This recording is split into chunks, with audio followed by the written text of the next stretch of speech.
Hello everyone and once again welcome to digital marketing course by WS Cube Tech. Myself Umar Taskeer.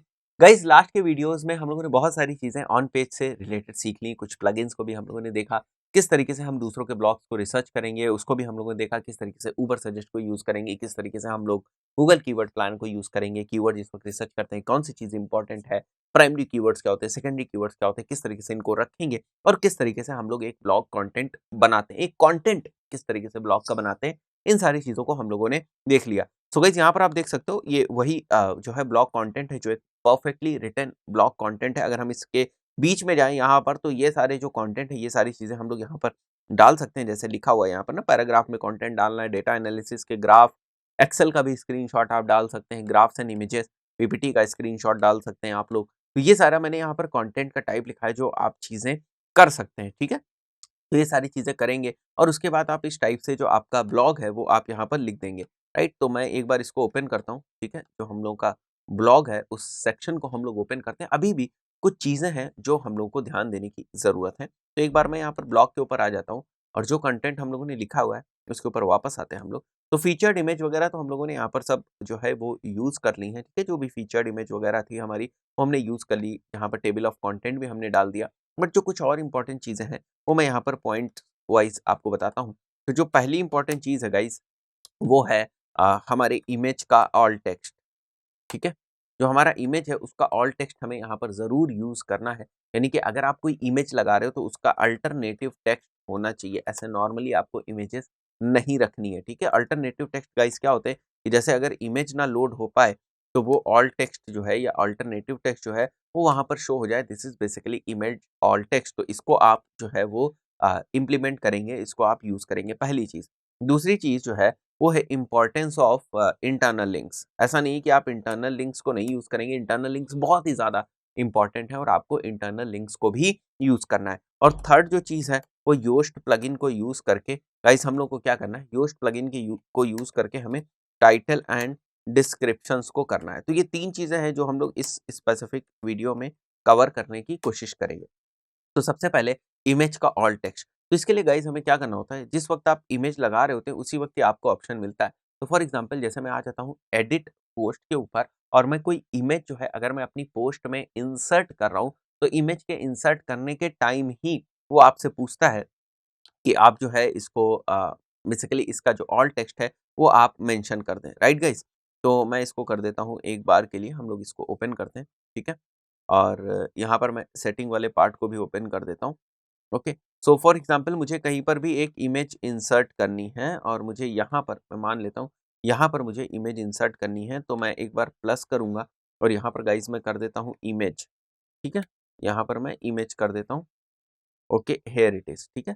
तो मैं जैसे ही image select करूँगा यहाँ पर मुझे ऑप्शन मिल रहा है कि आप जो है इमेज को जो है इमेज को यहाँ से सेलेक्ट कर सकते हैं। तो मैं कोई भी इमेज ले लेता हूँ, एक बार के लिए मैं इसी इमेज को यहाँ से ले लेता हूँ, ठीक है। ये इमेज हमारी अपलोड हो जाएगी और इमेज यहाँ पर ये सेट हो जाएगी। आपको किस तरीके से इमेज ये सेट करना है ये पूरा आपको ऑप्शन यहाँ पर दिखता है, ठीक है। राउंडेड सेट करना है तो आप राउंडेड भी सेट कर सकते हैं, डिफ़ॉल्ट जो होता है वो सेट कर सकते हैं एंड देन यहाँ पर ऑल टेक्स्ट।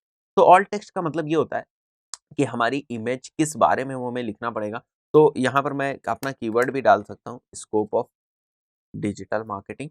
तो ये मैं अपना कीवर्ड यहाँ पर डाल देता हूँ और इमेज का साइज़ आपको क्या रखना है, थंबनेल साइज़ में इमेज आपको चाहिए, ठीक है। मीडियम साइज़ में आपको इमेज चाहिए, लार्ज साइज़ में चाहिए, फुल साइज़ में चाहिए, किस टाइप से आपको इमेज चाहिए, कहाँ पर चाहिए, क्या पोजीशनिंग आप उसको देना चाहते हैं। तो ये सारी चीज़ें आप कर सकते हैं, ठीक है। तो मैंने जैसे यहाँ पर अगर आप देखो तो मैंने यहाँ पर इस इमेज के अराउंड यहाँ पर मैंने एक ऑल टेक्स्ट लिख दिया है, स्कोप ऑफ डिजिटल मार्केटिंग। तो ये आपको सारी इमेजेस के अराउंड लिखना, ये भी एक ऑन पेज जो है एक्टिविटी है। जितनी भी इमेजेस आप यूज़ करेंगे उसमें आपको लिखना है। फॉर एग्जांपल मैं यहाँ पर एक और इमेज यूज़ करता हूँ, मैं प्लस के ऊपर जा रहा हूँ और यहाँ पर मैं क्लिक करता हूँ इमेज और वापस मैं इमेज के ऊपर क्लिक करूँगा और यहाँ से मैं क्लिक करूँगा अपलोड के ऊपर और इस बार मैं कोई दूसरी इमेज यहाँ पर सेलेक्ट कर लेता हूँ। फॉर एग्जांपल इस इमेज को हम लोग सेलेक्ट कर देते हैं और इस इमेज को मैं राउंडेड इस बार यूज़ कर रहा हूँ, जिसका जो टेक्स्ट है वो लिख दे रहा हूँ मैं, बेनिफिट्स ऑफ डिजिटल मार्केटिंग के, right. Benefits of digital marketing ये मैं लिख दे रहा हूँ। साइज थंबनेल हम लोग रख सकते हैं, फुल साइज रखना चाहें तो फुल साइज रख सकते हैं। ये हमारे ऊपर डिपेंड करता है कि हम साइज कौन सा रखना चाहते हैं, राइट। इसके बाद क्या करना है, हमने दो इमेजेस भी लगा दी हैं। अब मैं क्या कर देता हूँ गाइज, इसको मैं सीधे सीधे अपडेट कर देता हूँ, राइट गाइज। इसको हम लोग सीधे सीधे अपडेट कर देते हैं। सो गाइज ये जो हमारी पोस्ट है ये अब अपडेट हो चुकी है। अब हमें क्या करना है गाइज, इसको हमें प्रीव्यू भी करना है, ठीक है। हम लोग अपडेट कर देंगे अगर इसे, तो फिर हमें क्या करना है, इस पोस्ट को व्यू करना है। बेसिकली हम व्यू कर लेंगे तो जो अब हमने इमेजेस और ऑल टेक्स्ट वाले चेंजेस किए हैं वो यहाँ पर हमें रिफ्लेक्ट हो जाएंगे, राइट। तो यहाँ पर अगर आप देखो तो ये देखो इमेज यहाँ पर रिफ्लेक्ट हो रही है, राइट गाइज। और नीचे हम लोगों ने एक और इमेज लगाई थी तो ये देखो यहाँ पर भी ये इमेज हमारी रिफ्लेक्ट हो रही है। तो आपको इमेजेस को भी यूज करना है, ज्यादा से ज्यादा यूज करना है। दूसरा जो इंपॉर्टेंट पॉइंट है गाइज वो है हमारा इंटरनल लिंक्स का। इंटरनल लिंक्स हमें बहुत ही जरूरी है कि हम इंटरनल लिंक्स को यूज करें। इंटरनल लिंक्स क्या होते हैं गाइज? इंटरनल लिंक्स ये होते हैं कि जैसे हमारी जो वेबसाइट है perchamclasses.com, इसके ऊपर हमने एक ब्लॉग लिखा, ये कोई ब्लॉग लिखा what is digital marketing, right guys, what is digital marketing. उसके बाद मैंने एक और ब्लॉग लिखा जो था व्हाट इज एसईओ के ऊपर, व्हाट इज एसईओ के ऊपर, ओके। उसके बाद मैंने एक और ब्लॉग लिखा जो था what is the scope of digital marketing, कर देते हैं, हाँ, scope of digital marketing, right guys. तो ये मैंने लिख दिया, ये मैंने 3 ब्लॉग पोस्ट लिखे हुए हैं अपने, what is digital marketing, what is SEO and what is scope of digital marketing. तो मुझे क्या करना है, जब मैं इसका कंटेंट लिखूंगा तो मुझे कोशिश करनी इससे रिलेटेड जो दूसरी मेरी पोस्ट्स हैं उनका भी मैं लिंक यहाँ पर दूं, राइट गाइज। इससे रिलेटेड जो दूसरी पोस्ट है उनका भी मैं लिंक यहाँ पर क्रिएट करूं। तो अगर मेरी ही किसी पोस्ट से मेरी ही वेबसाइट की किसी दूसरी पोस्ट के ऊपर लिंक जाता है then that is basically called as internal link. मतलब मेरी ही पोस्ट है और उस पोस्ट से मैं एक लिंक बना रहा हूँ। अभी मैं आपको प्रैक्टिकली बता दूंगा कि किस तरीके से हम लोग लिंक्स बना सकते हैं। तो मैं अगर लिंक बना रहा हूँ और वो जो लिंक है वो बेसिकली अगर मेरी ही किसी दूसरी पोस्ट के अंदर जा रहा है, ठीक है, मेरी दूसरी पोस्ट के ऊपर पॉइंट कर रहा है, then that is called as internal link. So इसके बिल्कुल अपोजिट ही हमारे एक्सटर्नल लिंक्स होते हैं। एक्सटर्नल लिंक्स क्या होते हैं?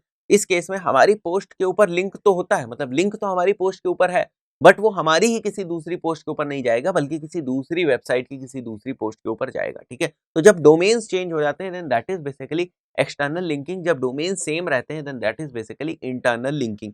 तो अगर यहाँ से यहाँ पर लिंक जा रहा है तो वो इंटरनल लिंक है। अब इंटरनल लिंक की इंपॉर्टेंस क्या है? देखो, अगर आप इंटरनल लिंक्स मेंशन करके रखते हो, इन दैट केस होता क्या है कि अगर कोई यूजर आपकी वेबसाइट के ऊपर आता है, उसे इंटरनल लिंक मिलता है, तो वो उसके ऊपर भी क्लिक करके आपके दूसरे पेज के ऊपर भी जाता है, दूसरी पोस्ट के ऊपर भी जाता है, ठीक है। तो क्या होता है कि वो आपकी वेबसाइट के ऊपर ज्यादा से ज्यादा टाइम बिता रहा है और यही आप चाहते हो कि यूजर मेरी वेबसाइट के ऊपर ज्यादा से ज्यादा टाइम बिताए। अगर उसे एक पोस्ट समझ में आई तो एक पोस्ट वो देखता है, उसके बाद वहां दूसरा लिंक भी उसे दिख रहा है तो उसके ऊपर भी क्लिक करता है और दूसरी पोस्ट पे भी आपके चला जाता है, ठीक है। तो इससे क्या कर रहे हो आप अपनी ही वेबसाइट के ऊपर, आप अपने ही ब्लॉग के ऊपर यूजर को ज्यादा से ज्यादा टाइम तक आप जो है वो वहीं पर रिटेन करके रखे हुए। तो इस चीज को हम लोग किस तरीके से करेंगे, जल्दी से मैं आपको बता देता हूँ कि किस तरीके से हम लोग लिंक्स क्रिएट करते हैं, इंटरनल लिंक्स क्रिएट करते हैं।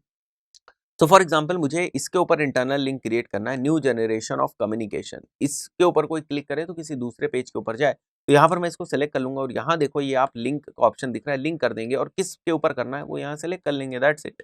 तो फॉर एग्जाम्पल मैं अपने ही किसी दूसरे ब्लॉग पोस्ट के ऊपर करना चाहता हूँ तो मैं ब्लॉग के ऊपर क्लिक करूंगा और जो दूसरा मैंने ब्लॉग बनाया है वहां पर मैं भेजना चाह रहा हूँ, राइट। तो ये वाला हम लोगों का जो दूसरा ब्लॉग है मैं इसको ओपन कर देता हूँ एक बार के लिए, ताकि हम लोग इस लिंक को कॉपी कर सके। तो मैं इस लिंक को कॉपी कर लेता हूँ और यहाँ पर मैं इस लिंक को पेस्ट कर देता हूँ कि ओपन इन न्यू टैब करना है अपने को, और मैं कर देता हूँ गाइज इसको अप टू डेट, ठीक है। इसको अपडेट हम लोग कर देते हैं एंड लेट्स सी ये हुआ है कि नहीं। मैं इसके बाद व्यू पोस्ट करूंगा और यहाँ पर हम लोगों ने एक लिंक लगाया हुआ है, लेट्स सी ये कॉपी हुआ है लिंक या नहीं हुआ है। ओके, ये अभी यहाँ पर नहीं हुआ है, ठीक है। न्यू जनरेशन ऑफ कम्युनिकेशन में नहीं आया। एक बार हम लोग फिर से करते हैं। मैं क्या करता हूँ, इसको मैं सेलेक्ट करूंगा और यहाँ पर मैं लिंक लगाऊंगा, ठीक है। और इसको हम लोग सेलेक्ट कर लेते हैं, ये हम लोगों ने सेलेक्ट कर लिया, ठीक है। उसको क्लिक नहीं किया गया था और इसको हम लोग कर देते हैं। यहाँ से मैं वापस आऊंगा इसके ऊपर और ओपन इन न्यू टैब करेंगे हम लोग, ठीक है। ओपन इन न्यू टैब करना है हम लोग को इसको और अपडेट करेंगे वापस, ओके। वापस हम लोग इसको अपडेट करेंगे और अब व्यू पोस्ट करेंगे तो आपको ये लिंक दिखाई देगा, राइट गाइस। तो मैं एक बार के लिए इन सभी चीज़ों को क्लोज कर देता हूँ और यहाँ पर हम लोग देखते हैं, वापस मैं नीचे आऊँगा, ठीक है। यहाँ पर न्यू जनरेशन है। सो गाइज यहाँ पर आप देख सकते हो ये जो न्यू जनरेशन ऑफ कम्युनिकेशन है, अब ये लिंक बन चुका है। मैं इसके ऊपर क्लिक करूंगा तो ये जो है हमें हमारे ही ब्लॉग के दूसरे एक पोस्ट के ऊपर लेकर जाएगी। तो इस तरीके से आपको इंटरनल लिंक्स जो है उनको क्रिएट करना है। सो गाइज ये इंपॉर्टेंस है हमारे इंटरनल लिंक्स की, हमें उन्हें इग्नोर नहीं करना है और जो भी हम जो पोस्ट लिख रहे हैं उससे रिलेवेंट जो भी ऑलरेडी हमारे ब्लॉग के ऊपर पोस्ट है उनके लिंक्स हमें लेने हैं और उनको एज इंटरनल लिंक हमें यूज़ करना है अपने ब्लॉग में। तो इस सारी चीज़ों को भी हमें यूज़ करना है। तो 2 पॉइंट्स जो हम लोगों ने डिस्कस किए हैं, ठीक है? एक तो अल्टरनेटिव टेक्स्ट यानी कि ऑल्ट टेक्स्ट उसको नहीं इग्नोर करना है। सेकंड हमें इंटरनल लिंक्स को नहीं इग्नोर करना है। तो जो हम ऑन पेज कर रहे हैं ये सारा ऑन पेज में ही आता है, ठीक है? और उसके बाद हम लोगों को क्या करना है, उसके बाद हम लोगों को योस्ट प्लगइन यूज़ करना है। जो थर्ड पॉइंट हम लोग को डिस्कस करना है, वो है योस्ट प्लगइन और योस्ट प्लगइन बहुत ही इम्पोर्टेंट प्लगइन है। ये हमें बहुत सारी चीज़ें अगर आपको एसईओ करना है तो आपको योस्ट प्लगइन यूज़ ही करनी है। अगर आप वर्डप्रेस के ऊपर काम कर रहे हैं तो आपको योस्ट प्लगइन यूज़ ही करनी है। हाँ, कुछ लोग जो है वो रैंक मैथ भी जो है वो आपको रिकमेंड करेंगे। रैंक मैथ भी एक प्लगइन है, उसको भी आप यूज़ कर सकते हैं, ठीक है? बट योस्ट बहुत ही कॉमन है, बहुत सारे लोग यूज़ करते हैं तो आप उसको कर सकते हैं एसईओ करने के पॉइंट ऑफ व्यू से। मैं बता देता हूँ आपको किस तरीके से आपको ये करना है। सीधे जाना है आपको प्लगइन्स में और उसके बाद जाना है आपको ऐड न्यू में, ठीक है? आपको जाना है प्लगइन्स में और प्लगइन्स में जाने के बाद आपको ऐड न्यू में जाना है और यहाँ पर आपको सिंपली योस्ट टाइप करना है और यहाँ पर आपको योस्ट की और भी बहुत सारी प्लगइन्स हैं, बट ये आपको करनी है योस्ट एसईओ और आप देख सकते हो इसके 5 प्लस मिलियन एक्टिव इंस्टॉलेशंस हैं, ठीक है? यानी कि लगभग-लगभग 50 लाख एक्टिव इंस्टॉलेशंस अभी हैं, ठीक है? और रिव्यूज़ रेटिंग्स आप देख सकते हो 5 स्टार रेटिंग्स हैं। तो मैं इसको कर देता हूँ इंस्टॉल, ठीक है? इंस्टॉल करने के बाद हम लोग कर देंगे इसको एक्टिवेट। राइट? इसको एक्टिवेट। तो अभी अगर आप देखो और अगर आप अपनी पोस्ट के ऊपर आते हो, जैसे मैं इस पोस्ट को एडिट करूँगा, तो आप देखोगे कि जब योस्ट आपके में इंस्टॉल हो जाएगा, तो ये जो आपकी पोस्ट है, इसमें नीचे आप देखोगे बड़े सारे रिकमेंडेशंस आ जाएँगे और कुछ जो सेटिंग्स हैं, योस्ट प्लगइन से रिलेटेड, वो सेटिंग्स आपको नीचे दिखाई देने लगेंगी, कुछ सजेशंस, रिकमेंडेशंस आपको दिखाई देने लगेंगे। उनके बेसिस पे आप जो एसईओ के चेंजेस हैं, वो कर सकते हैं। Right guys? सो यहाँ पर जैसे ही हम लोग नीचे आते हैं, देखो पहले ये चीज़ नहीं थी, अभी अगर हम लोग नीचे आएँगे, तो आप देखोगे यहाँ पर ये देखो योस्ट वाला आपको पूरा यहाँ पर एक स्ट्रक्चर दिख रहा है। इसको थोड़ा-सा छोटा करता हूँ। देखो 2 प्लगइन्स हम लोगों ने इंस्टॉल किए। एक पहले टेबल ऑफ कंटेंट इंस्टॉल की थी, तो वो टेबल ऑफ कंटेंट अगर आप देखो तो ये आपको टेबल ऑफ कंटेंट यहाँ पर दिख रही है, ठीक है? और अगर आप ये योस्ट देखो तो फिर योस्ट भी आपको यहाँ पर जो है वो प्रेज़ेंट दिख रही है, ठीक है? तो आप योस्ट वाली को भी यूज़ कर सकते हो, टेबल ऑफ कंटेंट को भी आप यूज़ कर सकते हैं, राइट गाइज़?